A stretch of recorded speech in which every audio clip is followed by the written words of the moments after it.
Welcome to Insights in Sound, where we talk to the people behind the scenes, behind the technology, and behind the music. People you may not know, but you should.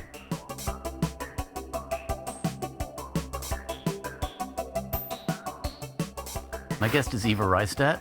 I don't even want to introduce you as engineer, producer, or whatever, because your career is sort of all over the map. Yes, it is. Everybody in our industry is very diverse. Yeah. And yet, even among people in our industry, you kind of stand out as somebody who has, even at a relatively young age, done a whole lot of shit. Yeah. So I want to know a little bit first about your background. I know, I think you were originally a musician. So what was your first draw? Was your first draw music? My first draw was music, yes. When I was younger, like a teenager, I was learning as many things as I could. I loved music. I was really, really drawn to it from a young age as well. Mm-hmm. I started piano at age 5, and then saxophone in middle school to high school to college, and then wanted, to be cooler and start playing guitar. So my mom said, I'll buy you this guitar if you practice saxophone every day.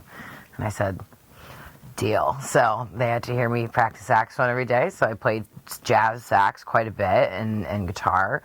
But for me, when I found out that there was such things as colleges for music, I didn't necessarily want to be a musician. I found out that people made money making records, and I was like, well, that's what I want to do. I want to record the music. I want to record bands. I never really wanted to be on the other side. You never wanted to be like a gigging musician in that sense? No.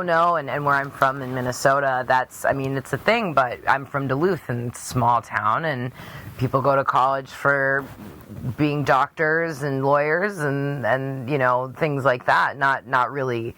I mean, Bob Dylan's from Duluth, but of course.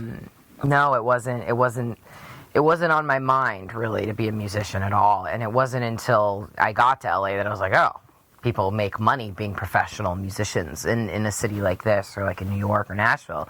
You can make money doing that. Still wasn't really my bag. I was like, I want to record bands and produce. So back up a second now. What was your first exposure to the other side of the glass, as it were? When did you discover recording studios and stuff? I went to jazz band camp at McNally Smith, which is unfortunately no longer a thing, but McNally Smith, which was a college in Minneapolis, and I went in high school, and there was a hip-hop program there. So I was playing jazz with the jazz people, but I made friends with the hip-hop people. And they were recording in the studios. And I was like, whoa, and the consoles and the... Look at all the twinkly lights. Yeah. So there were a couple schools in Minneapolis, and I was friends with a few older people who also would record in studios and yada yada. So I went down, as a senior high school, I went down to Minneapolis on some day trips to some studios with some of my older buddies who were recording drums. And I mean, I was just like, wow, this is so cool. Mm-hmm. So that was my first exposure. It was in high school, and I kind of, once we found out that there was schools for those programs, that was kind of what really then captured my interest in doing it. So that's interesting that you were drawn to that side of it, because there's the whole left brain right brain balance thing, right. of right, and yet at the same time, I mean, even musicians, we have to learn to play our instruments, right? So but you were never drawn to the idea of being like a gigging musician or a studio musician or anything like that. You walked into the studio and went, oh, this is what I want. Well, like I said, it was like, as in Minnesota, that stuff I was never exposed to live musicians unless it was a hobby thing. So I never thought that I was going to be able to be a real musician. I mean, there was a scene there, though. At least in Minneapolis, there was a scene. Yeah, but, I mean, for me as a high schooler, I wasn't hanging out in clubs in Minneapolis. Gotcha. You know what I mean? It was, sure. It wasn't really feasible. And even in high school, we took a band trip out here, which is funny. We took a trip out here, and we went to Disneyland. And they do this thing where your band plays at Disneyland and plays around the park. And then they take you backstage, Disney, into a studio, and they give everyone headphones, and they play a click track, and they have a little conductor. And you played a picture. So we played to Atlantis, and they had us double it over. And I remember sitting there, and I was like, and there was a guy in the control room. Naturally, we couldn't see him, But he was talking to the conductor, and he was this really sarcastic guy. The conductor would go, all right, let's go from this bar. And this guy was like, yeah, like he was really funny. And I remember sitting there thinking, God, like never in a million years would I even imagine living in LA, because then we were driving around going, what is this place? Like, what is happening? And I remember thinking that job must be the coolest job in the world. And now, of course, I'm thinking, like, who's the poor guy down at Disneyland recording the high school kids? Like, God, please don't make me take that job. No, I think about it, I'm like, but you know, like on a larger scale, because then they played the music to picture, and that was the first time I was really enamored. I was like, wow. And that really got, I mean, that made me just, I didn't even, it was funny. It was this weird, you know, they call the secret, I think, manifestation, where I was like, wow, like in a million years, like that is what I would love to do, to just like record this music, just listen. I love, music is so therapeutic to me. It's like kind of like a medication. Absolutely. I mean, for sure. It's why I've always been drawn to it my whole life. And, so that was that was a moment too. But even then, no, I wasn't thinking I want to be sitting here with the orchestra playing. I thought, you wanted to be behind the glass. I'd love to be listening to everybody and just capturing that, you know, because I'm such a fan. Yeah, and I think that's you know, so let's kind of jump off that to a completely tangential thing, because to me, there's a point at which you go from, let's say, the engineer's head to the producer's head. Yeah. Right? And I know you straddle both worlds. We all do in a certain sense, you know. I mean, there are definitely people who only want to be an engineer. Okay? You know, don't give me that responsibility. But I think there's a lot of people who, because they come in as musicians, and because they have the whole arrangement in their head, they want to be involved in the creative process. You know, they want to be involved in, you know, to me, I think personally, if I have the choice, I'll have a great engineer who can read my mind, and I'll be the producer. Because I love the idea of being plugged into the artist and being able to, you know, really contribute to what they're doing. You know? And so I think, you know, that's a line that you cross also. And I think if you started getting involved with a lot of artists on that basis as an engineer, it's almost inevitable. Yes, I would agree. I would definitely agree with that. That, I mean, these days, I mean, I almost don't really want to be in a session recording if I'm just recording at this point, which, honestly, I'm still very new to the game. You know, I consider myself very new to the game still. I mean, I'm still, compared to the people I work with and work for. Of course. But I've learned a lot, even these last couple of years, like when in sessions and that straddling that line. And it's so funny how little you know at first. And it takes working with some people. Like Tom Monahan is a great example of this guy who's a great, amazing producer. And you see him in the studio, and he engineers too. He's the mix engineer and whatever. And the computer, he operates it so quickly, but it's like the computer is not even there, which is it's insane to be able to do both of those things and to like press play, press record, and then be sitting there and really listening. And he's one of the only people I've ever met who can manage all those roles at the same time. And I really respect that. And that's what I really try to do. But it is difficult when you're thinking you're recording and you're like, oh, but now I'm trying to think of the mix. Like, oh, what about the tones I want? And so watching someone like him, he makes very creative and very definitive decisions, which I think takes years of practice to be able to go, this is the drum sound. There's 5 microphones. Guess what? We're not going past this. And it's like, we could tweak forever. And when you're only the engineer in a session, it's very much, and I've made this mistake before, like the band's going, we want this sound. This is the sound we want. So I get that sound. I'm giving them that sound, and then they go, oh, but we didn't want that. Right. Well, and printed, and I was like, oh, geez, I didn't have any backups, you know, like that. I had other mics up, but it was like really the main mics were these kind of like other things, and I got in a little bit of trouble with that because it was like and that's when I was like, oh man, that's hard. It's really hard. Yeah, and then, you know, that brings up the other aspect of being a producer, which is the whole psychology aspect. Yeah. You know, and that I think to me is actually, I think that's the most challenging but the most rewarding part because, you know, first of all, you have to be willing to become another member of the band. Yeah. At the same time, there's a balance there because you also have to be the parent, so to speak. You know, so you're a peer, but you're in charge. There's a responsibility there. Yeah, yeah. And there's also at the same time there's a balance there because you don't want to break that wall. Yeah, you're right. You're know? right. There's a big balance there, and I mean, I love that. I love every part about it, and every band and every artist is so different. And then even within the band. Oh, geez. Within the band, I'm a bass player, so I bond with the bass player sometimes, right? Yep. But it's so funny because after you've been doing it for a while, a band can walk in and you can talk to them for 5 minutes and you can go, okay, you're the drummer, you can just know. Yes. Just by certain personality traits and stuff. Yes. That the whole psychology thing is so funny. I mean, you really have to be a chameleon. It's insane. Especially, for me, I'm a very outgoing person. I'm extremely outgoing. No. I'm extremely outgoing.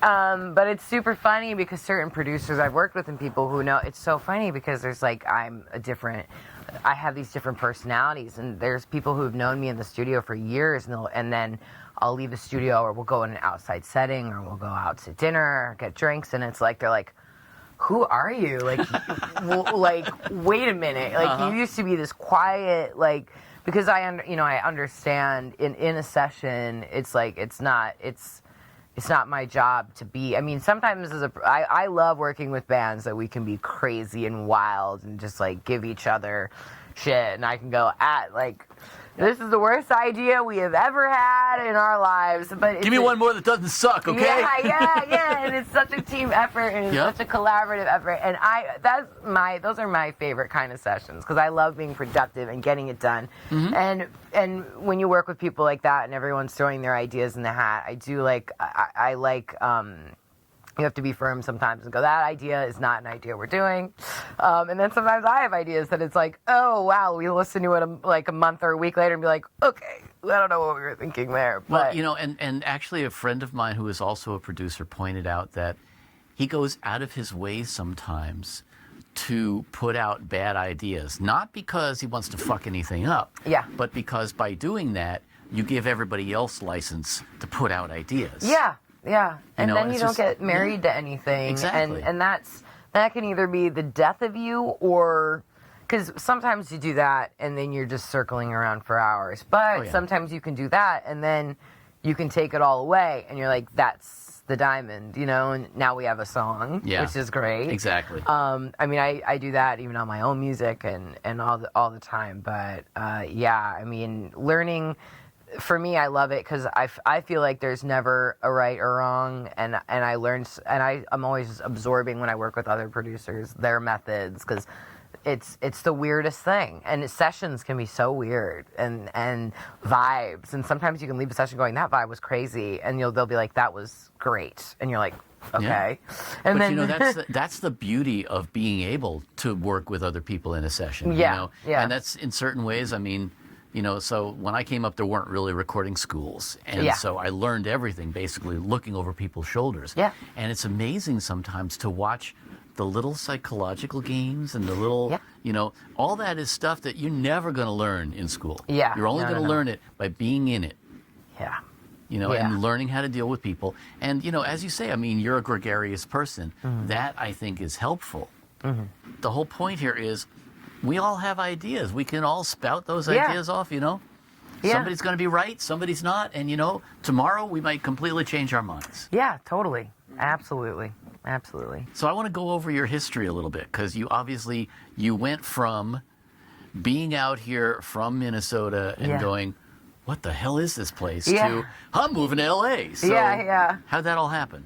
I went to Minneapolis Media Institute, which was Jimmy Jam and Terry Lewis's old studio, Flight Time, which was cool. And of course, the whole Prince fam occupied that school, Paul Peterson, and, people who were in Prince's band at the time and whatever. So, it basically happened. There was a producer, Oliver Lieber.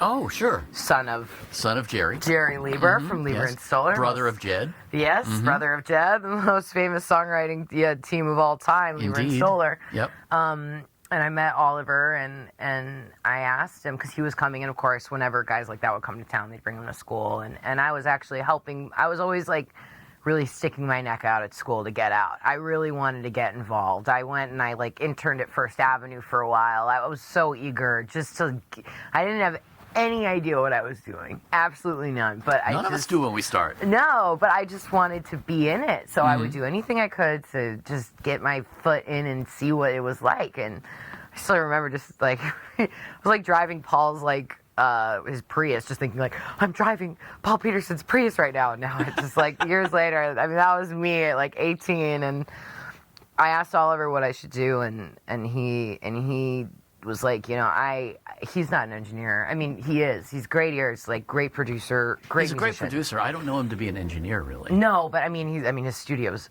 unbelievable. Yeah, I know he built that great studio in the Sunset Marquee, right? Well, that's Jed. But so I asked Oliver, I go, Oliver, what would you recommend for someone like me? And he goes, I couldn't really tell you because I've never had to become, I'm not, you know what I mean? It's not the path he's on, but he said, I'll get you an internship at my brother's studio in West Hollywood, Nightbird, it's underneath the Sunset Marquee. So it was pretty funny. I called up and I said, hey, like I called my parents. I said, we're going to Hollywood. Like I'm going to go to LA after I graduate. And this happened like 2 months before I was going to graduate. And I was planning on the full, they were like, what are you doing after you graduate? I go, I don't know, but I'm going to go to New York. Like I wanted to go to New York. I'm more of a New Yorker in my own head. I can understand. You actually, you do come across as a bit of a New Yorker. Yeah. Speaking as one myself. Yeah, and I was like, I'm going to New York. Like, on LA, no. But the opportunity was there. So I was like, let's go. And that's Weather's better here. Yeah. So Oliver really stuck his neck out for me and said, no, I can tell you're motivated. I can tell, you know. He tells a story where, like, one night after the gig, he was, like, grabbing his amp. And I was like, you don't grab it. Like, I'm going to carry your amp for you. And I think I was wearing heels and, like, because I wanted to dress up. I dressed up because I had to be in the audience. And I was like, no, I'm carrying the amp. And Oliver. Best dressed roadie. Best dressed roadie. And Oliver was like, he's told me before, he's like, that's when I knew that you were, you know, really, you just stick your neck out for it. So he got me out here. And that's where it all started. So tell me about that. You get to LA and you find yourself in actually a really interesting position because that was not a public studio per se. It was basically his room. He rented it out, as I understand it, but it wasn't like Record Plant or Cherokee or one of those rooms, right? Actually, it was at that point, and before it wasn't. And I know people who had worked at Nightbird previously, it used to have purple racks and purple furniture, but since I had gotten there, they'd redone everything. And at that point, it was all major clients, major clients, because it was clientele that stay in the hotel. And right. If you know, whoever knows that LA, was the draw. Sunset Marquee is a very, very nice hotel. That was definitely the draw. You know, can stay at one of the best hotels and work at one of the best studios. I mean, mainly high-profile clients. When they were in from out of town, they would stay there. Bands on tour would stay there. They have a huge garage that they could park their tour buses in. So it was like, whether bands needed to do overdubs or pop stars were in from wherever they were in from, or if it was an actor that had a meeting or lunch upstairs and then came down to do voiceover, all that kind of stuff. So that's where it kind of began. And it was, for me, I mean, I was awestruck. I was completely... But I also was very shocked because the first day I got there, it was like, okay, do an inventory of the intern closet, which was this closet that just had a wooden slat door on it in a small room full of Red Bulls and chips and sparkling water, you know, and I just sat there and said, what have I gotten myself into? You know, like, because you leave school and you're touching the consoles and you're mixing projects and you get there and it's like, cool, like, you need to go buy the groceries for every session. You have to go on runs. It's 2 a.m. You got to go to In-N-Out and buy food for whatever. And I was just like, what? I was honestly a bit shocked and a bit depressed at first. It was a big difference from like being at the school and having your family there and then moving out. And it was like, Los Angeles, West Hollywood of all places, you know, the land of the most beautiful people. Right. It was crazy. It was major culture shock. Major culture shock. Yeah. But you fell into a situation where you also had a lot of varied work, it sounds like. Where? From out of that or from... Out of that. I mean, in other words, while you were in that studio, you weren't just recording rock bands. You were doing voiceovers. You were doing all sorts of different stuff. Well, yeah. I mean, there were all kinds of people who were who would come down. Because it was just a bunch of different celebrities. So there was some ADR stuff I would watch, a lot of pop stuff. Actually more pop, a lot of like Miley Cyrus, like at the time, T.I., Pharrell would come through, and all those kinds of people, Lana Del Rey, and et cetera, kind of in that era, those big stars, which are big stars, but that was the kind of the deal. So, I mean, it was mainly that. But we did some TV stuff, like American Idol was there when I was there. Oh, sorry. Which was, we don't have to talk about that. That was a long 10 weeks. That was a long, long 10 weeks. So what time frame are we talking here, roughly? This was 2011, probably to 2013. Okay. Yeah, okay, that was an interesting era. It was crazy. Yeah. But a fun era, nonetheless. Like, it was fun. It was wild. It was great. So you worked your way up in that studio, or did you have to leave to get... I worked my way up to an assistant, and then I actually moved, like, across town, and... Moved? You mean moved house, or moved job? Yeah, I moved house. Okay. And then I kind of stopped, stopped going in, and sort of started freelancing a bit more and kind of like maybe getting my feet wet in studios that weren't just, I kind of wanted to get my feet wet in studios that had more than one microphone up per session. And that studio even, which there's nothing wrong with that. That's like a lot of studios. As an assistant, you're still taking food orders and you're not doing much. You're setting up the one mic or you're setting up a couple mics, and then you're sitting there all night, in the room just kind of sitting. And for me, that sort of lost my attention, which I mean, whatever, to each their own. No, I get exactly what you're saying, because what happens is when you work in those big rooms, as you say, it's a one-shot, one exclusive project going on, and there's not a lot to do in between. Whereas if you're working in, how shall I say, if you're not in an exclusive high echelon room, if you're in more of a mid-range kind of room, you get rock bands, you get people, you really get to set up a kit. You get to set up, for an amp, and you get to try out people's different styles, and you're doing more different things. Yeah. And therefore, you're more hands-on, and you're more in touch with the creative process. Yeah, absolutely.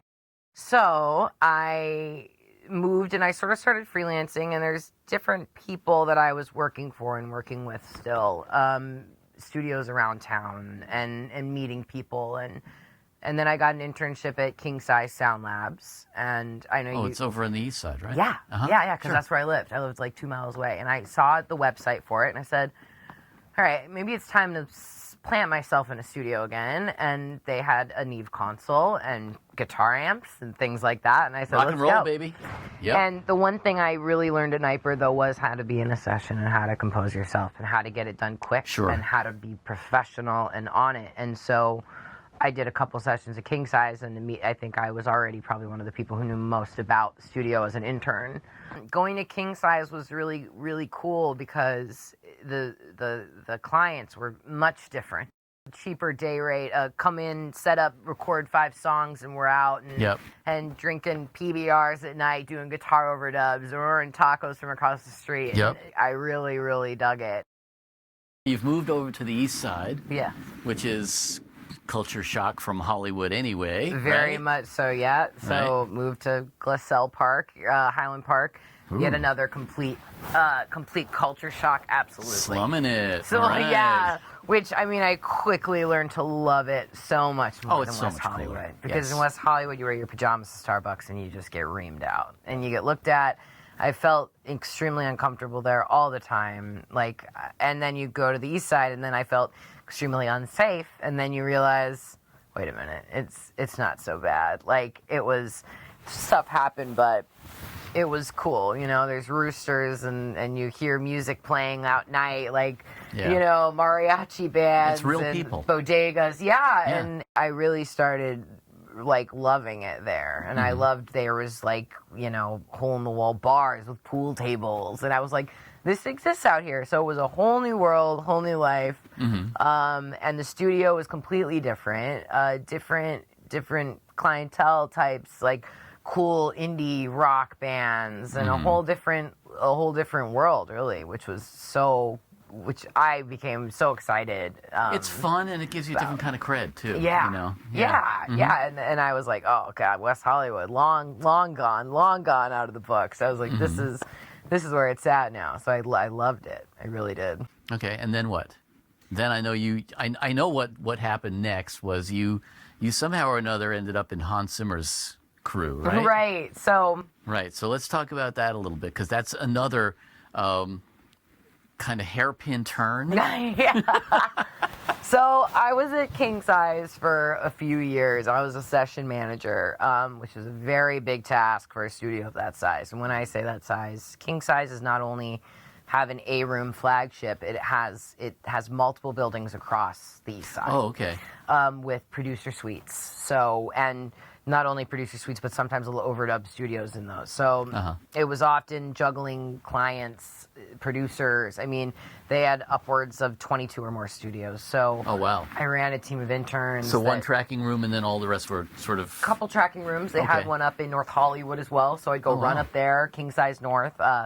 Dave was partners with this guy, Pierre DeRita, and they're still partners now. It's in Highland Park. They have a beautiful studio, 64 Sound, which is an awesome little studio, a great room. And so it was a big job. So I after a couple of years, but I got a lot of engineering experience, a ton. I was an in-house engineer too. So got to kind of run the studio and boss around a fleet of interns. Rana, the owner, was the booking manager. And then I was kind of like day to day on the ground, like watching the mics, really making sure the sessions got ran and started up right. Traffic manager. Yeah, I was the main assistant on all the sessions too if I wasn't engineering and Jesus. yada yada. Yeah. Okay. Big job. So after 2 years, it was a 7-day-a-week job. You were exhausted, but you learned a hell of a lot. Oh, yeah. Oh, there were some great, great times to be had. But I eventually was like, I want to go out and freelance a bit more. Because when you belong to a studio, I think people get this image that that's you. They can't. People would go, I wanted to call you, but I didn't want, you work there. And I'd go, oh, well, you can still call me to I still want to go to other studios and work. So I decided to leave there. And I sort of started freelancing at a couple, I was doing a lot of different things, just building compressors for my friend Bryce, who owns Highland Dynamics. I was doing just little side gigs, like staying afloat. I moved in with my friend Ivana Manley. First, she goes, "Come live with me, like cheaper rent." I was like, let's make it work. And then I started kind of picking up momentum and doing sessions in different places, and that was great. And then, my friend Forrest, who I met at King Size, he was recorded some strings there, recording strings for some commercial, and he said, "Hey, you know Pro Tools, right?" And I said, yeah. And at that point, I actually started helping out Howie Weinberg, the mastering engineer, a bit. Because I go, maybe I can do mastering. Maybe I can go into that. So I helped him out. And he goes, well, you want to come help out on the Wonder Woman movie? And I was like, oh, well, yes. Gee, I got to go rearrange my sock drawer. Sorry. I literally was like, I must drop everything and go do this. Oh, God, yes. And he worked with this engineer now who obviously is like my mentor and just so amazing. Alan Meyerson. Oh, sure. Right? Sure. So Forrest Alan's great. Oh, yeah. So Forrest worked for Alan. And Alan had to go move on and mix Dunkirk. So Forrest was going to finish mixing Wonder Woman, and he needed an assistant to help him. And I said, yes. So I go and I helped out, which was great. And so I did that movie. And now, was this at Hans's place? Yeah. Yeah. So remote control is a span of buildings over. Yeah, I've been there. Yeah, yeah. So Forrest was in one of the they have a couple for rent studios that you can track. Right. That have consoles. But Forrest went in that studio to mix, while Alan went to, those rooms up that lead towards the front over in the right-hand side. Yeah. Okay. So, so everyone kind of did a studio swap. There was a different movie happening in Alan's room. Alan went to Studio A, Forrest went to B, I went with Forrest. And so that lasted about a month and a half. And then after that, I kind of got out of, it was just a freelance gig, really. So I went and I did it, and then I came back to do some editing gig, and then I actually got a random call when I was in a session, like, hey, would you maybe be interested in woodwind teching on tour? And I was like, yeah, where to? Oh, we're going to South Korea, Seoul. And I was like, oh, you mean really on tour? I was like, really? And I was like, when? And they're like, oh, in a month.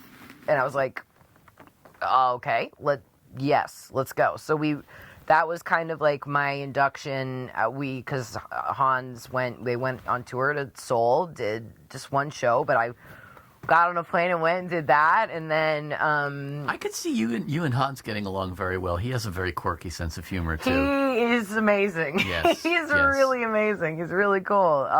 But even then, after that tour, Hans didn't know who I was. I mean, he's got so much stuff going on. I'm amazed. He's got a lot going on. Yeah. And but then Forrest, the guy who brought me in on Wonder Woman, was moving on to go work for Rupert Gregson Williams, who's an amazing composer who actually composed Wonder Woman and Aquaman and does, tons of stuff. And he was like, "Do you want to work for Alan?"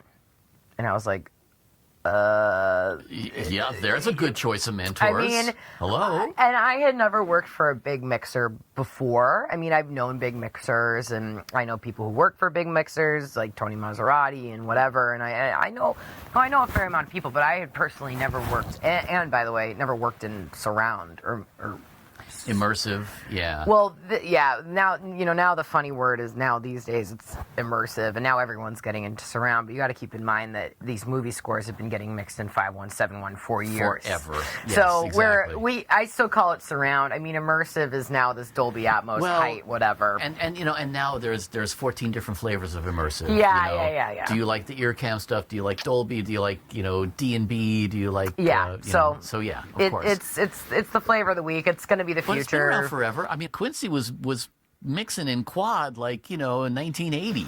Yeah, I mean, it's exciting. I'm excited for everyone to find out about it. It's funny for us because it's like we've been. Oh, yeah. I mean, I'm new to the film stuff. I am new. I'm not going to act like I've been doing it forever. I mean, I started with Alan in 2018,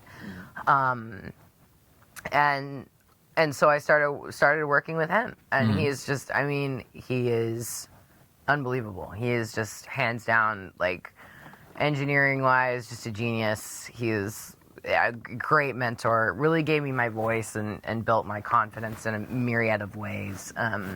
Just to know, to be able to, when I say that I know what's happening, that I mean it, basically. Let's talk about the whole confidence thing because, first of all, we all come into this, not only as nervous as a scared cat, right? But just knowing that there's so much stuff we don't know, right? Yeah. And then on top of that, I mean, there's the element of being a woman in the industry, which, we don't even have to go down that road, okay? Yeah. Yeah. But what I think is really kind of remarkable and interesting to me is that you have an attitude about that is, I've always considered sort of the winning attitude, which is, I'm an engineer. I'm a person. I'm a human being. I'm not a female engineer any more than I call you a male engineer, you know?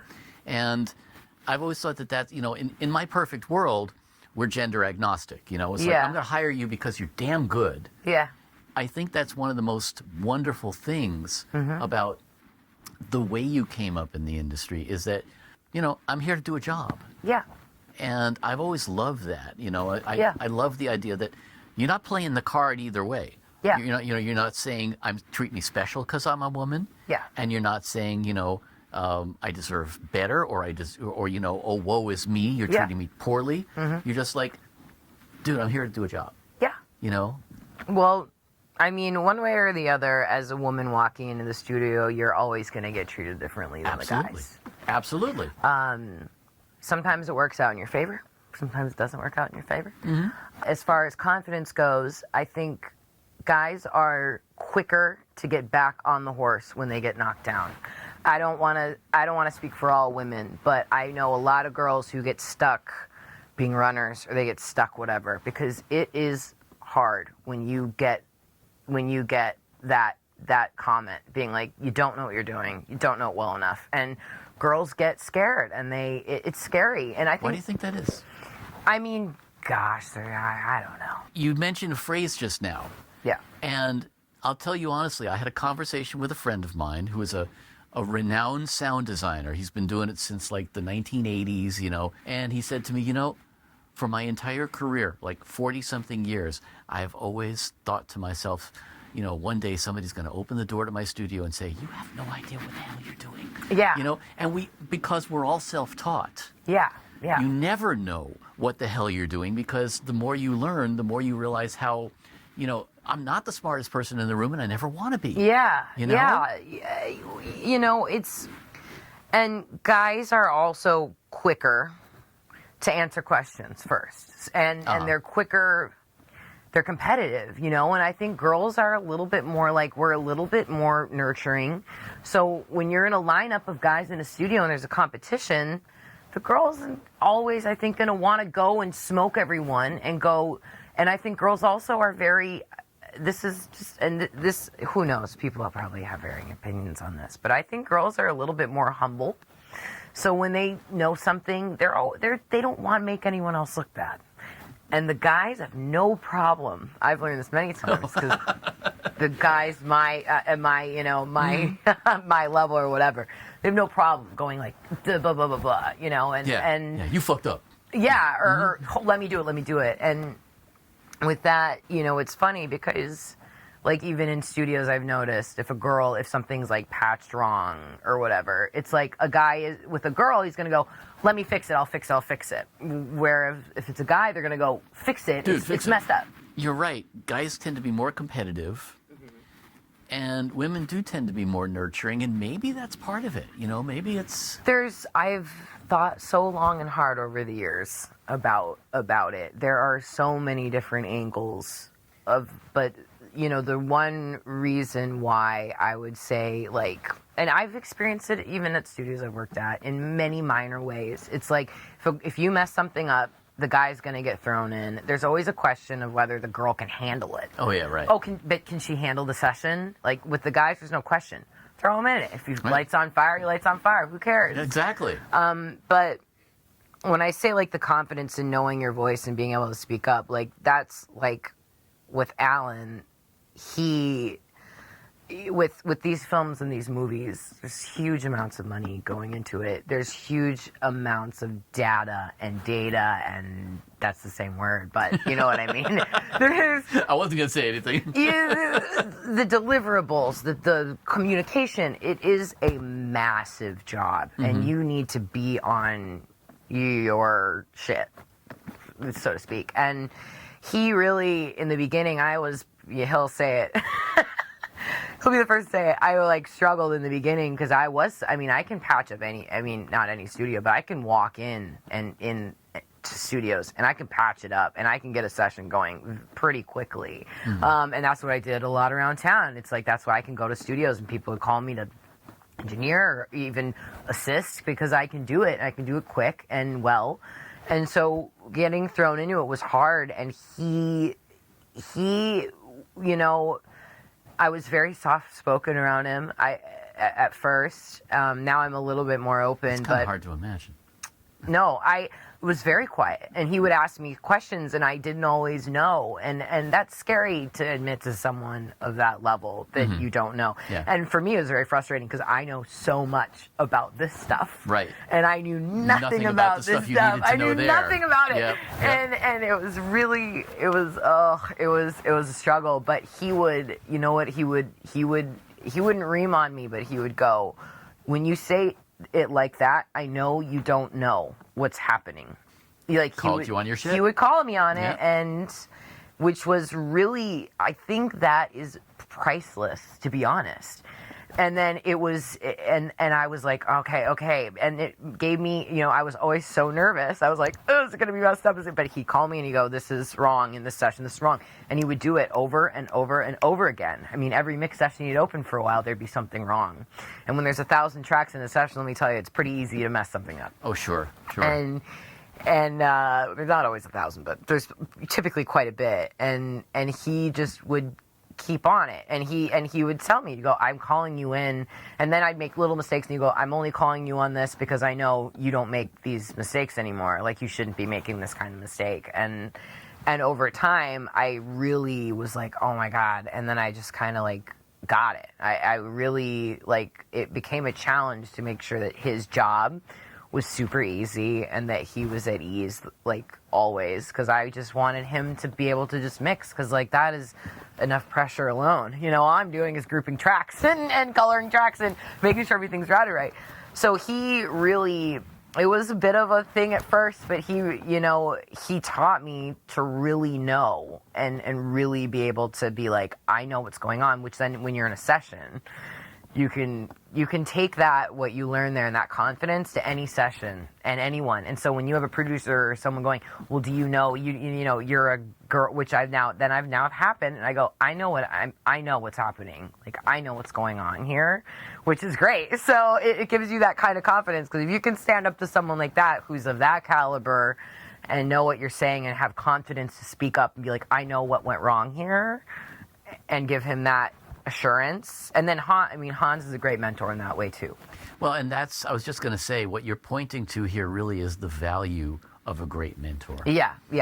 And all of us, you know, that's the one thing we have to be grateful for more than anything else, is that, you know, there have always been giants before us, you know, and man, you know, if I would consider the one thing that I'm really the most grateful for, it's the great mentors that I've had. Yeah. You know?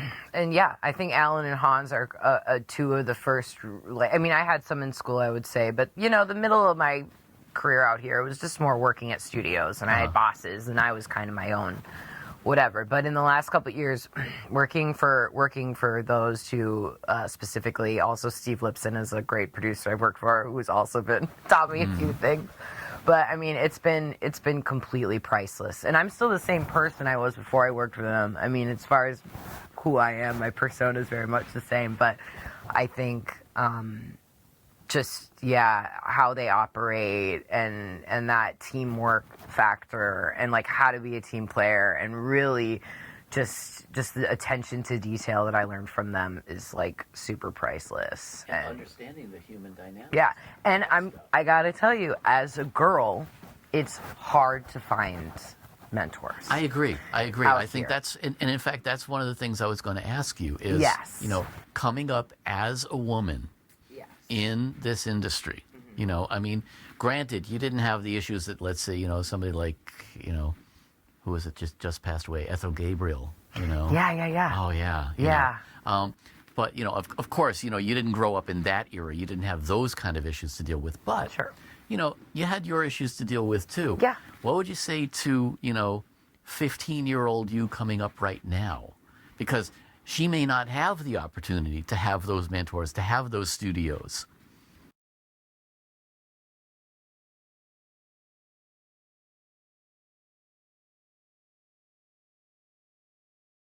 There are certain people I've worked with and whatever that was a little, you know, I've had a few. I generally keep a pretty low profile and get along with everyone, but there's a few relationships that kind of like, that I would maybe have changed how I interacted with people, as far as like professionality and this and that. Because when you're young, I mean, you're in your early 20s, you're just out here and you're just learning, you know, as you go. You got attitude. Yeah, and you're there's certain things you're not thinking about, and especially as a woman, some of these relationships can be.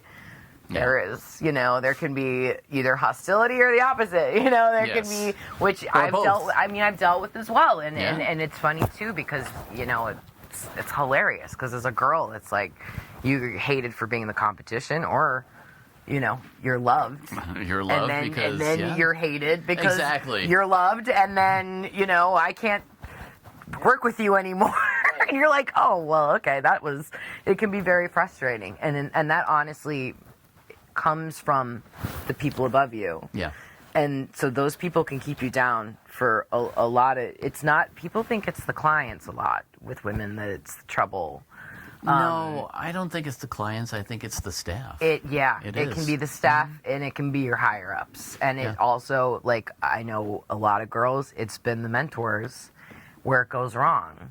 Yeah, so sure. I am over the moon, like I said, grateful that I I mean, that I've gotten to work with Alan as long as I have, and that we have a really great relationship. And I mean, anytime I want to send him a mix, he'll listen to it for me. And if I want to use a plugin, he'll let me use it. Like, really, he's offered me so many things to help me get ahead and like let me do it on my own, which is great. It's great to have a good mentor, yeah. Especially, I think in our industry, men who are supportive of women, man, God bless every one of them. Yeah, yeah. Absolutely. Yeah. So another question for you. I know that you make quite a big deal out of existing on a diet of pizza and pizza rolls.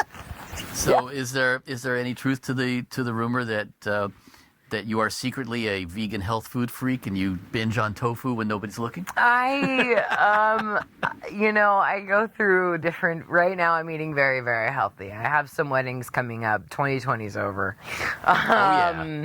They call it COVID-19 because that's how much weight everybody's gained, yes, right? Well, I gained a lot more than that. But I love pizza so much. It's not a lie. I'll eat 3 or 4 pizzas a week. It's its own food group, I love it. I love every kind. I really do. But lately, I've actually just meal planned quite a bit last night. I prepped a bunch of food. Good for you. Because you do have to stay healthy in this industry, and that's one of the things that, we see a lot of people passing at very, at early ages because they don't take care of themselves. Yeah, So it's a whole thing. It's a stressful industry. It very much is, and everyone deals with it differently. Everyone has their vices. Yeah. Myself included. But no, of course not. I drink copious amounts of Aperol spritzes in the summers. Yes, I know. As you know. But no, lately I've been trying to be healthy, and I've been trying to. Luckily, the freelance life when you're not on a project, I've been going to personal training in the morning, which is great. I have 50 unused sessions from 2019. All right. So, but this summer I got my best friend's wedding in 2 months, so I was like, all right, it's time to let's.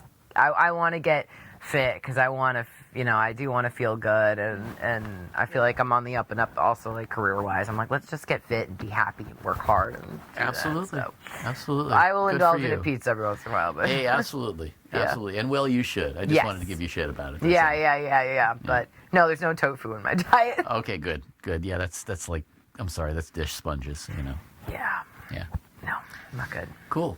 Well, I have no further questions. So, great. Eva Reistad, thank you for being my guest. Hey, thanks for having me. It's been a pleasure. Thanks for having me. Yeah. Hey, I'm Daniel Keller. Don't forget to hit the subscribe button and join us each week for Insights in Sound.